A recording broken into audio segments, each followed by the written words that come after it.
This video sponsored by Yes Buy Mode, Yes Buy Mode Shopping, Yes Buy Mode Application, Yes Buy Mode Online. இரத்த சர்க்கரையை உயர்த்தாத 5 உணவுகள். 1. காய்கறிகள். 2. அசைவ உணவுகள். 3. பருப்பு மற்றும் பயிறு வகைகள். 4. நட்ஸ் மற்றும் விதைகள். 5. முழு தானியங்கள். உருளைக்கிழங்கு, சர்க்கரைவள்ளி கிழங்கு, சேனைக்கிழங்கு இவற்றை தவிர்க்க வேண்டும். ஏனென்றால் இதில் அதிகமான மாவுச்சத்து இருப்பதால் சர்க்கரையின் அளவு அதிகரிக்கும்.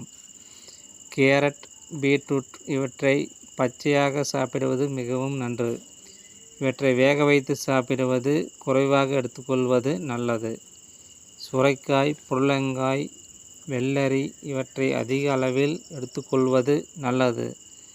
மட்டன், சிக்கன், முட்டை இவற்றில் ஒமேகா 3 இவை இருப்பதால் இவை கணையத்தில் சுரக்கும் இன்சுலினை அதிகரிக்கின்றது. காடை, மீன் இவற்றை எடுத்துக்கொள்வது நல்லது. பருப்பு, உளுந்தம்பருப்பு, கொண்டைக்கடலை இவற்றில் பி விட்டமின் அதிக அளவில் இருப்பதால் இவற்றை எடுத்துக்கொள்வது மிகவும் நன்று. நார்ச்சத்து அதிகமாக உள்ளதால் ஹார்ட் அட்டாக் வருவதை தவிர்க்கப்படுகிறது.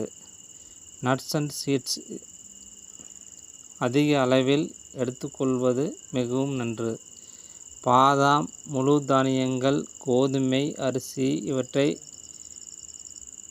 Red rice, brown rice, white rice, red rice மற்றும் பிரவுன் ரைஸ் இவற்றில் ஒமேகா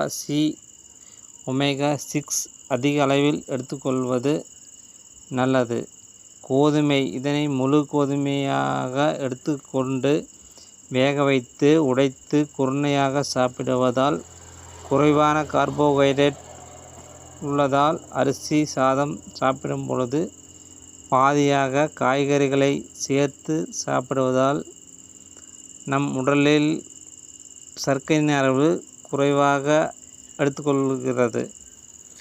மேலும் திணை, கம்பு, சோளம், சாமை, குதிரைவாலி போன்ற சிறுதானியங்கள் நாம் அன்றாடம் சாப்பிடும் உணவு வகைகளில் எடுத்துக்கொள்வதால் நம் உடலின் அளவு சர்க்கரையின் அளவு கட்டுக்கோப்பாக பராமரிக்கப்படுகின்றது. மிகவும் நன்றி.